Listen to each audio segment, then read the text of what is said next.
When she became a widow, she decided to sell everything and buy the abandoned mansion. And she never regretted it. When Gerald died on a Tuesday, Vivian had nothing left. No home, no plan, no idea what came next. So she did the one thing nobody expected. She sold everything she owned and bought a crumbling manor that had been empty for 50 years. Everyone said she had lost her mind. She said she had finally found it. Find out now why. The phone call came on a Wednesday morning, while Vivian Ashford was washing a single coffee cup in the sink of an apartment that had always felt too large and now felt impossible. Gerald had been gone for 11 days. 11 days of casseroles left at the door by neighbors she barely knew. 11 days of sympathy cards with gold-embossed lilies stacked on the kitchen counter. 11 days of waking at 4 in the morning to the specific silence of a bed that would never be warm on the right side again.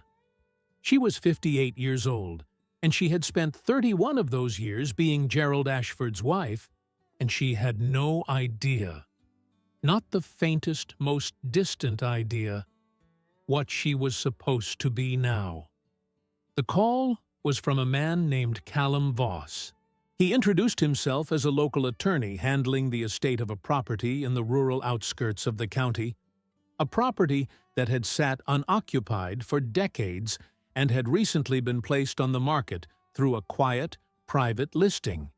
He had been given her name, he said, by Gerald's attorney, who had mentioned in passing that Mrs. Ashford might be looking to make a change. He apologized for calling so soon after her loss. He said the words carefully, the way people did when they had rehearsed them.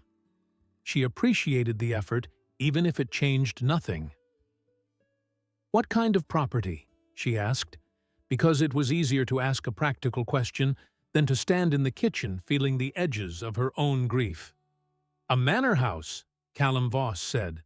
"French classical style. Built in the 1880s. About 11,000 square feet. Set on 40 acres of land. It hasn't been occupied since 1973. Vivian set the coffee cup down on the counter. "How much?" she said. He told her. The number was low enough that she laughed, a short, involuntary sound that surprised her. It was low because the structure needed everything. The roof needed replacing in 3 sections. The electrical system did not exist in any functional sense. There was no heating. The formal gardens had been reclaimed by 50 years of unchecked growth, and the avenue of trees leading to the front entrance, she would later learn they were hornbeams, planted in the 1890s, had grown skeletal and wild, half of them dead, the remaining ones reaching toward each other across the path in a tangle of bare branches that looked, in photographs, like hands folded in prayer or supplication, depending on the light. She asked him to send her the photographs. She looked at them for 4 hours that evening, sitting at the kitchen table with the sympathy cards pushed to one side. The manor was enormous and broken, and covered in climbing ivy that had worked its way into the window frames on the ground floor. The front steps were cracked down the center. The portico columns were still standing, which struck her as quietly miraculous. In one photograph, taken from the air, you could see the full geometry of what the property had once been. The long, straight avenue, the symmetrical wings, the ghost of the formal garden's layout, still visible beneath the overgrowth, like a pattern pressed into fabric and never quite ironed out. There was a woman's logic to the place, she thought. An intention. Someone had designed every line of it with absolute conviction. And time had done what time always does. And yet, the conviction was still there, underneath everything, waiting.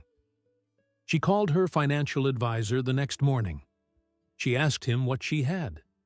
He told her. Gerald had been careful with money their entire marriage, quietly and without fanfare, the way he did most things. There was the apartment. There was the investment account. There was the life insurance policy he had updated 18 months earlier without telling her. which was the kind of thing Gerald did. Practical acts of love performed in silence, discovered only afterward, like notes left in coat pockets. She asked her financial advisor what she would have if she sold the apartment. There was a pause on the line. "Vivian," he said, "you'd have enough, but I want to make sure you're—" "I'm not making this decision in grief," she said, which was not entirely true and not entirely false. "I'm making it because I've been standing in this apartment for 11 days, and I cannot stay here." She called Prescott that afternoon. Prescott was Gerald's son from his first marriage, 34 years old, handsome in the way that required maintenance, and possessed of an air of perpetual mild injury that Vivian had spent a decade trying to understand, and had eventually accepted she never would. He lived 40 minutes away, and had visited the apartment once since the funeral, briefly, to collect a watch Gerald had promised him. He had not asked how she was. She had not expected him to. "I'm selling the apartment," she said. The silence on his end was immediate and textured. "You're selling," he repeated, "and buying a property upstate, a manor house." "A manor—" He stopped. She could hear him recalibrating. "Vivian, my father has been dead for less than 2 weeks. I'm aware of that. This is not the time to be making major financial decisions. You're clearly not thinking clearly. Have you spoken to anyone? A grief counselor, I've spoken to my financial advisor," she said, "and now I'm speaking to you, as a courtesy." Another silence, longer this time. "I'll call Aunt Margot," he said finally, which was what he always said when he wanted backup. Margot Langley was Gerald's sister, 61 years old, a woman who wore her concern for others like jewelry, visible, decorative, and fundamentally about herself. She would call within the hour, Vivian knew. She would use the word worried several times. She would suggest that Vivian come stay with her for a few weeks, in the spare room with the narrow bed and the window that faced the neighbor's wall. Margot called in 40 minutes. "Sweetheart," she said, "Prescott is worried." "I know," Vivian said. "We all just want to make sure you're protected. Gerald would have told me to do exactly what feels right," Vivian said. "And then he would have helped me pack." She paused. "But he's not here, so I'll pack alone." She signed the purchase agreement 11 days later. Callum Voss drove out to meet her and walked her through the property for the first time in person, and she stood on those cracked front steps in the late afternoon light. October light, golden and slightly melancholy, the kind that makes everything look like a memory, and looked up at the facade of the building she had just bought with the proceeds of her apartment and most of her savings. And she felt something she had not felt in 11 days, or perhaps much longer than that. She felt like herself. The interior was worse than the photographs had suggested, which she had anticipated. The entrance hall was magnificent in its ruin. Double height, plaster cornicing intact along the upper walls, a staircase of pale stone rising to the first floor with a wrought iron banister that had gone entirely to rust in places but held its shape, its original pattern of stylized leaves still legible if you looked. The floors throughout the ground floor were wide plank oak, warped and stained, and in several rooms partially lifted by decades of moisture, but present. The bones were there. That was what she kept saying to herself as she walked from room to room behind Callum Voss, who carried a flashlight and called out warnings about the floorboards in a practiced, methodical way that she found quietly reassuring. The bones were there. In what had once been the library. You could tell by the built-in shelving that covered 3 walls floor to ceiling, empty now, the wood darkened and in places crumbling. She stopped. There was a fireplace of carved marble at the far end of the room, and above the mantelpiece, faded to near invisibility by decades of light and damp, was a painted inscription. She crossed the room carefully, stepping over a section of lifted floorboard, and stood close enough to read it. The words were simple. They had been painted in a careful, deliberate hand, dark letters on the pale plaster, and though the paint had faded to a ghost of itself, they were still legible. A house is not saved by the one who builds it. It is saved by the one who stays. She stood there for a long moment. Callum Voss appeared in the doorway behind her. "Found something?" "Yes," she said. She did not explain further. She took a photograph of the inscription with her phone, the flashlight beam catching the faded letters, and she put her phone back in her pocket and turned to face the rest of the room. Outside, through the tall windows half obscured by ivy, the October light was fading. The Hornbeam Avenue was dark against the sky. She was going to stay. The first frost came 3 weeks after Vivian moved in, and she woke to find a thin skin of ice on the inside of the bedroom window. She had chosen the smallest room on the first floor for sleeping, a former sitting room off the main corridor, modest by the manor's standards, with a ceiling that didn't leak, and a fireplace that, after 2 hours of work with a wire brush and a flashlight aimed up the flue, drew properly. She had a cot, a sleeping bag rated to 20 degrees, a battery-powered lantern, and a cast-iron kettle she heated on a single-burner propane stove set on the hearthstone. It was, by any reasonable measure, an absurd way for a 58-year-old woman to live. She had slept better in that room than she had in 3 years in the apartment. She had made a list, because Vivian had always made lists. The roof was first, 3 sections showing active deterioration, and winter was not theoretical anymore.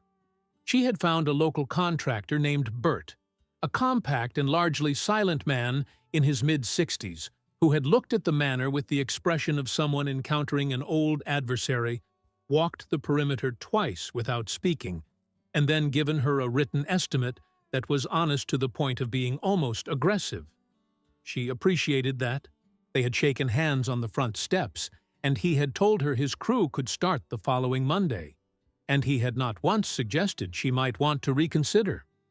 The second item on the list was the electrical system, which did not so much need updating as it needed to be entirely reimagined from the foundation up. The third was the plumbing. The fourth was the ground floor windows, a third of which had broken panes covered with boards that had been there long enough to become part of the architecture. Below those 4 items she had written, in smaller letters, everything else, a list that ran to 2 pages and which she read each morning with her coffee, the way other people read the news, steadily and without panic. She was in the East Wing on a Tuesday afternoon, pulling ivy from the exterior stone with a pair of heavy gloves, when she heard a voice. "You'll want to get the roots, or it comes back twice as thick."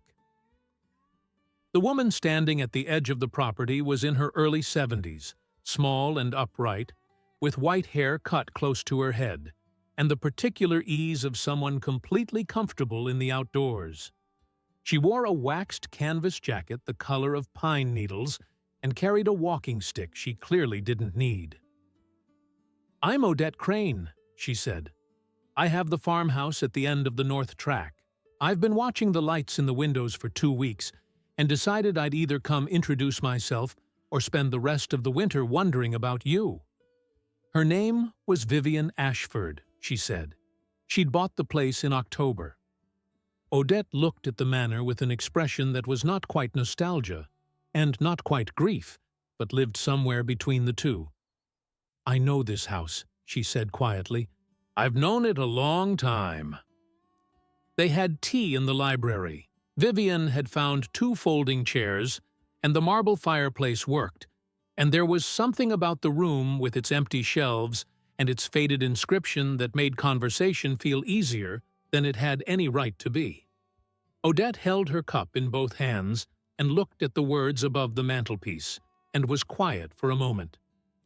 "Eleanor Voss had that painted," she said. The woman who built this place, she designed the whole property herself. The gardens, the avenue, the interior layout. Her husband put up the money and took all the credit, which was how things worked then. But anyone who knew anything knew it was Eleanor's house, every line of it. Vivian looked at her. "Voss?" she said. "The attorney who handled the sale, his name is Callum Voss." Odette nodded slowly. "Eleanor's great-great-grandson. He's known about this property his whole life. I think he was waiting for the right buyer." She looked at Vivian directly, without apology.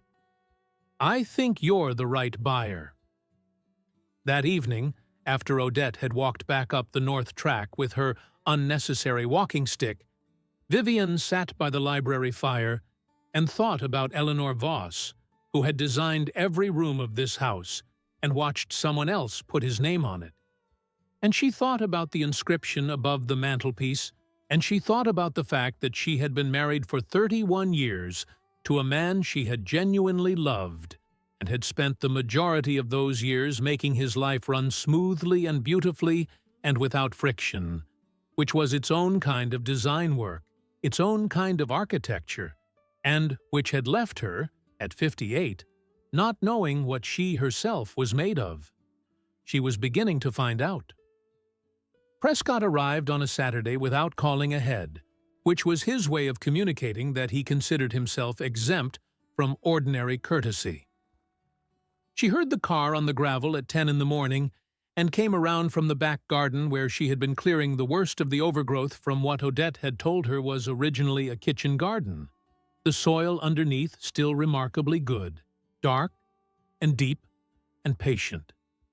He stood beside his car looking at the manor with an expression she recognized, the particular look of someone who had expected to find evidence that they were right and was recalibrating in real time. The building had changed in 6 weeks. The roof was patched and sealed. The boarded windows were gone, replaced with temporary glazing that let light into the ground floor for the first time in decades. The front steps had been repointed. The hornbeam avenue had been partially cleared, the dead trees removed, the surviving ones pruned back to shapes that suggested their original intention. "It's bigger than I expected," he said, which was not what he had come to say. "Come inside," she said. "I'll make coffee." He stood in the entrance hall and looked up at the double-height ceiling and the stone staircase, and was quiet in a way she did not entirely trust. She watched him move through the ground-floor rooms, hands in his coat pockets, taking inventory. In the library, he read the inscription above the mantelpiece and said nothing. "I've had an offer," he said, when they were back in the entrance hall with their coffee. "On your behalf, I mean. Someone's interested in the property. A developer. He's offering 3 times what you paid." Vivian looked at him. "I didn't ask you to solicit offers on my behalf," she said. "I'm trying to help you. You've put a significant amount of money into a building that is fundamentally—" "Vivian, look at this place. You're living here alone, in the middle of winter. Dad would never have—" "Your father," she said carefully, "is not here. And this is my property, Prescott. Mine. Not an asset to be managed on my behalf, and not a problem to be solved. My property." He left an hour later. She stood on the front steps and watched his car disappear down the Hornbeam Avenue, and felt the cold air on her face, and thought about the developer's offer, which she had not asked for and would not consider. She thought about who had given Prescott a developer's number and whether Margot's name was somewhere in that chain. She thought about Callum Voss's face when he had walked her through the property on that first afternoon, the way he had said, "There are things about this place's history I think you should know." And then they had run out of time, and she had not followed up. She called him that evening. "You said there were things I should know," she said, "about the history."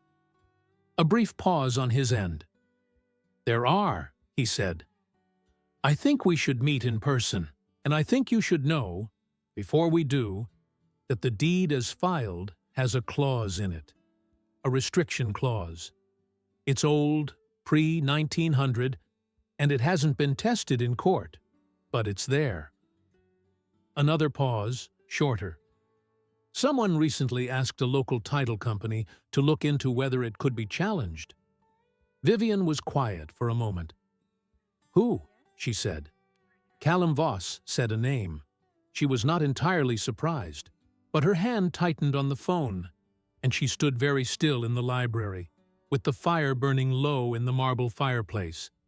And above her, the faded words held their position on the wall, patient and legible, and not going anywhere. She was not going anywhere either. Callum Voss's office was on the second floor of a narrow brick building on the town's main street, up a staircase that creaked on every step in a way that felt less like disrepair and more like announcement. The office itself was small and orderly, with tall bookshelves and a window that looked out over the bare trees lining the street below. He was already standing when she came in, which she noticed, and he poured her coffee without asking, which she also noticed. Small courtesies. Gerald had believed in small courtesies. She was learning to pay attention to who practiced them and who didn't. He set a folder on the desk between them. Old documents, she could see.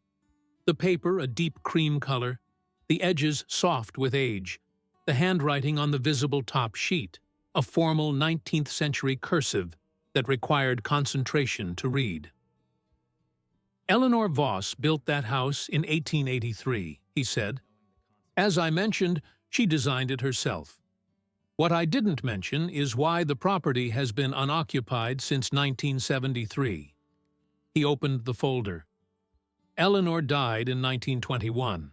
She left the property not to her husband. They had separated by then, quietly, as people did, but to her daughter.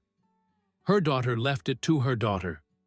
It passed through the female line for 3 generations. He paused. In 1972, the last direct descendant, a woman named Constance, died without a will. The property went into a legal dispute that took nearly a decade to resolve. By the time it was resolved, no one wanted it. It sat in a holding trust, accruing taxes, until the trust was finally dissolved and the property listed. Vivian looked at the documents in the folder. "You're Eleanor's great-great-grandson," she said, "through the male line." "Through the male line," he confirmed, "which is why I didn't inherit, and why I ended up becoming an attorney who specialized in property law, which I recognize is not a subtle response to one's family history." He allowed himself a brief, dry expression that was almost a smile. "There is a clause in the original deed. Eleanor insisted on it, which was unusual for the time and which her husband apparently did not fully understand when he signed. The clause states that the property cannot be sold, subdivided, or developed for commercial purposes without the unanimous consent of any direct blood descendant of Eleanor Voss still living." He looked at her steadily. "I am the only one." Vivian was quiet for a moment. "So when you facilitated the sale to me, I gave my consent, freely and without reservation, because the sale was a private residential purchase, and because—" He stopped. "Because I walked through that house the day before I called you, for the first time in my adult life, and I read what Eleanor had written above the fireplace, and I thought about the kind of person who would buy a house like that and actually stay." He looked down at the folder. "The clause also states that any attempt to compel a sale or development through legal pressure, coercion, or misrepresentation of the deed's terms constitutes an automatic forfeiture of any claim the challenging party might otherwise hold." Vivian set her coffee cup down carefully. "Someone asked a title company to look into challenging the clause," she said. "You told me that on the phone." "Yes. And if that challenge were pursued, if someone were to argue in court that the restriction clause was unenforceable, they would need to demonstrate that the clause itself was invalid, which would require establishing that your consent to the original sale was somehow improperly obtained." Callum Voss looked at her with an expression that she would later describe to Odette as the look of a man who had just realized he had underestimated someone. "That is exactly correct," he said. "And the person who made the inquiry to the title company," she said. "Was it Prescott Langley?" "The inquiry was made by an attorney whose retainer," he said, measuring his words, "is paid by a holding company whose registered agent is a woman named Margot Langley." Vivian sat with that for a moment. Not Prescott alone, then. Margot, careful, jewelry-wearing, concerned Margot, had been moving pieces on a board Vivian hadn't known she was sitting at. The developer's offer Prescott had mentioned. The suggestion that she was not thinking clearly. The calls in the first weeks, so solicitous, so attentive. All of it had a shape now. They had assumed that a grieving widow, 58 years old, alone in a ruin, would be easy to dislodge. They had assumed that grief made a person smaller. They had miscalculated. She drove back to the manor in the early afternoon and went straight to the library and stood in front of the fireplace for a long time, looking at Eleanor's words. "A house is not saved by the one who builds it. It is saved by the one who stays." She thought about Eleanor, who had designed every room of this house, and watched her husband take the credit, who had insisted on a legal clause that was unusual for her time, and that her husband had not fully understood, who had left the property specifically to her daughter and not her son, who had, Vivian understood this now with a clarity that felt almost physical, seen far enough ahead to try to protect what she had made. Eleanor had been trying to keep the house out of the wrong hands for 100 years. Vivian was not going to let her down. Odette came for tea that afternoon, as she had taken to doing 3 or 4 times a week, arriving with produce from her kitchen garden and a brisk, unsentimental warmth that Vivian had come to rely on more than she would have predicted. She told Odette everything: Callum's disclosures, the restriction clause, Margot's holding company, the forfeiture provision. Odette listened without interrupting, her cup held in both hands, her eyes steady. "What are you going to do?" she said, when Vivian had finished. "I'm going to let them file the challenge," Vivian said, "and then I'm going to let the forfeiture clause do exactly what Eleanor designed it to do." Odette was quiet for a moment. Then she looked up at the inscription, and something in her face shifted. Not surprise, exactly, but recognition. "Eleanor would have liked you," she said. That evening Vivian called Prescott. She kept her voice entirely level, which was not difficult, because she was not angry. Anger would have required her to feel threatened, and she did not feel threatened. She felt, for perhaps the first time in the entire situation, completely settled. "I know about the title inquiry," she said. "I know about Margot's holding company. I know about the restriction clause, and I know about the forfeiture provision within it." She paused. "I want you to understand something, Prescott. I'm not telling you this to argue. I'm telling you because your father was a good man, and I think, somewhere underneath all of this, you know that what you're doing is wrong. You have one opportunity to withdraw the inquiry and walk away cleanly. I would take it." The silence on his end lasted a long time. "You can't prove any connection between me and—" "I'm not interested in proof," she said. "I'm interested in giving you a chance. That's all this call is." She looked at the fire burning in the marble fireplace. the light moving across Eleanor's words on the wall. "Whatever you decide, I'll be here. I'm not leaving. I want to make sure that's clear." She ended the call and set the phone on the mantelpiece.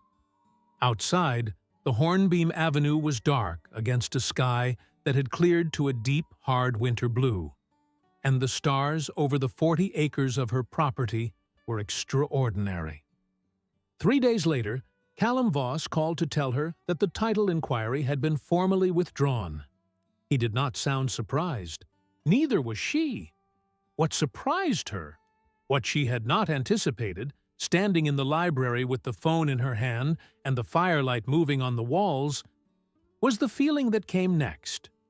Not triumph, not relief exactly, though there was relief in it. It was something quieter than either of those. It was the feeling of a woman who had spent 31 years making other people's lives run smoothly, who had organized and facilitated and supported and receded, and who had just, for the first time in as long as she could remember, simply and completely held her ground.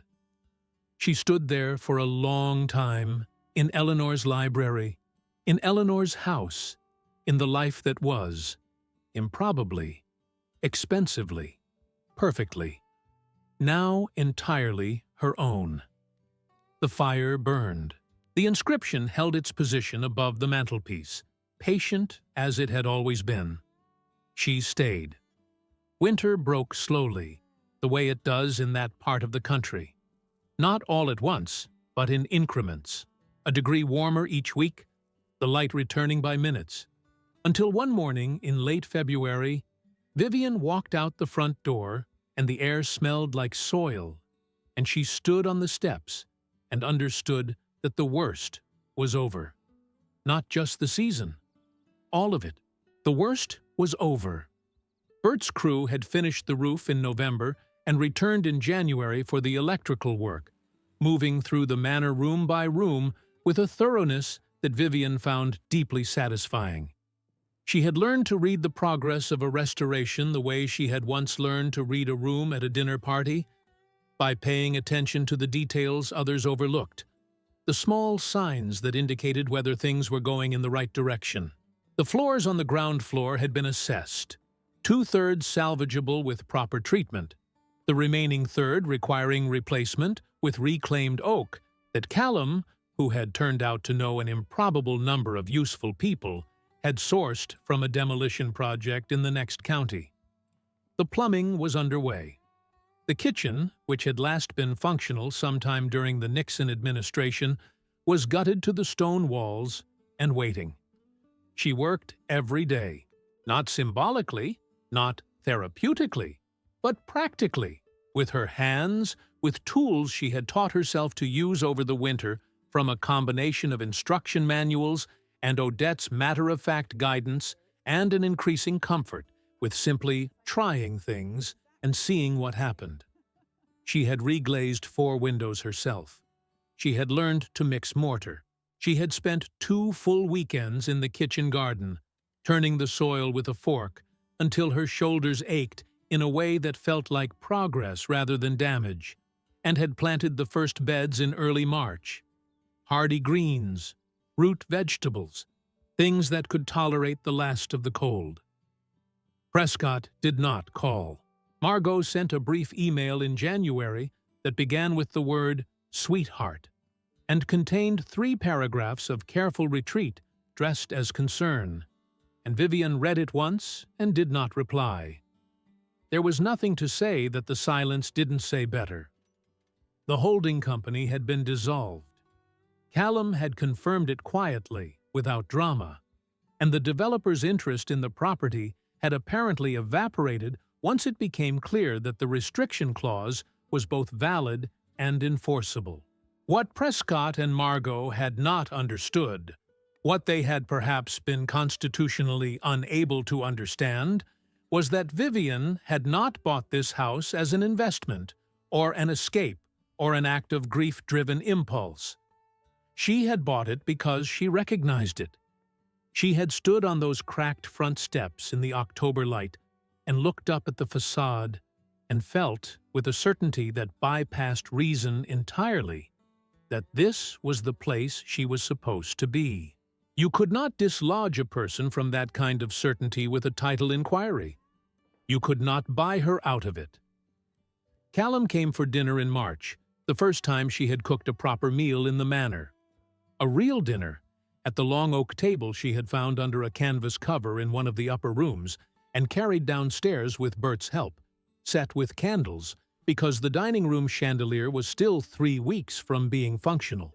Odette came too, with a bottle of wine she described only as appropriate for the occasion, and the three of them sat at one end of the long table in the candlelight, and ate and talked with the ease of people who had moved past the stage of needing to impress each other. At some point in the evening, Callum set down his glass and looked at the room around them, at the restored cornicing, at the windows with their new glazing, at the floors that had been treated and were beginning to show their original color, a warm honey gold. And he said simply, "Eleanor would have approved." Vivian looked at him. "Tell me more about her," she said. "You've given me the legal history. Tell me who she was." He was quiet for a moment, and she could see him deciding how much to say, and then deciding to say all of it.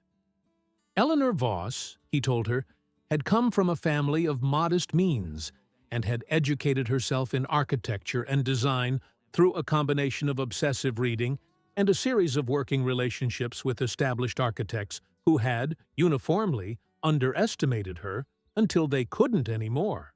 She had met her husband at 23 and had understood within a year that he was the kind of man who would provide resources and consume credit in roughly equal measure. And she had made a clear-eyed decision to work within those constraints, because the alternative, attempting to build independently as a woman in the 1880s, was not, practically speaking, available to her. She had designed the manor over the course of 2 years. She had overseen every element of its construction personally, arriving on site before the workers and leaving after them, maintaining detailed notebooks that still existed. Callum had them, had grown up with them in his family's house, in which she recorded not just the technical decisions, but her reasoning, her aesthetic intentions, the thinking behind every choice. She wrote, in one of the last entries, Callum said, that she had built the house for whoever would come after. Not for her husband, not for her children specifically, but for whoever it turned out to be. The person who would need it the way she had needed to build it. He looked at Vivienne. She wrote that she believed the house would know. The candles burned low. Odette refilled the glasses. Outside, the night was clear and cold, and the Hornbeam Avenue was beginning, just barely, to show the first suggestion of leaf buds on the surviving trees. A faint green haze visible in the daylight that morning that Vivian had stood looking at for several minutes before going inside. She thought about Gerald, who had updated his life insurance policy 18 months before he died without telling her, the way he did most things, practical acts of love performed in silence, discovered only afterward. She thought about the Wednesday morning phone call, the coffee cup in the sink, the 11 days of gold-embossed sympathy cards. She thought about standing in this house for the first time with a flashlight, stepping over lifted floorboards, and reading Eleanor's words above the mantelpiece and feeling something she couldn't name then, but could name now. She had felt recognized. Spring arrived in earnest in April, and with it, the kitchen garden came alive in a way that startled her with its abundance. The seeds she had planted in March pushing through the dark soil with a conviction that matched her own. She cut the first lettuce on a Tuesday morning and stood in the garden holding it with dirt still on her hands and laughed at herself, at the improbability and the perfection of it, at the fact that she was 58 years old and standing in 4 acres of garden that she had brought back from 50 years of neglect and felt more capable and more herself than she had in longer than she could honestly account for. The manor opened in June. Not to the public, not yet, and perhaps not ever in any formal sense. That was a question she had not yet answered. But to people, to Odette's walking group, who came on a Saturday morning and moved through the restored rooms with an attention that Vivienne found deeply moving.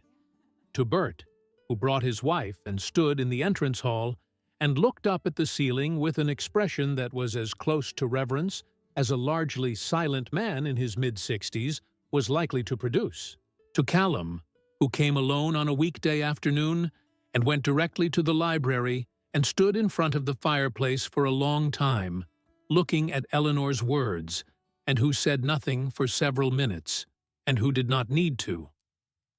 Prescott came in July. She had not invited him and was not surprised that he came. There was something in him, underneath the calculation and the resentment, that she had always suspected was capable of better, and she had wondered, since the winter, whether the withdrawal of the title inquiry had been entirely Margot's decision or partly his own. He stood on the front steps, the repaired, repointed, solid front steps, and looked at the manor, and his face did something complicated that she chose not to examine too closely, because it was his to deal with, not hers. She made coffee. They sat in the library. He looked at the inscription above the mantelpiece and read it, and was quiet. "I owe you an apology," he said, finally, in the voice of someone who had been practicing the sentence and found it harder to say than expected. "Yes," she said. Not, "you don't need to," not, "it's all right," not any of the accommodating phrases she had spent 31 years reflexively producing. Just, "yes." He nodded. He drank his coffee.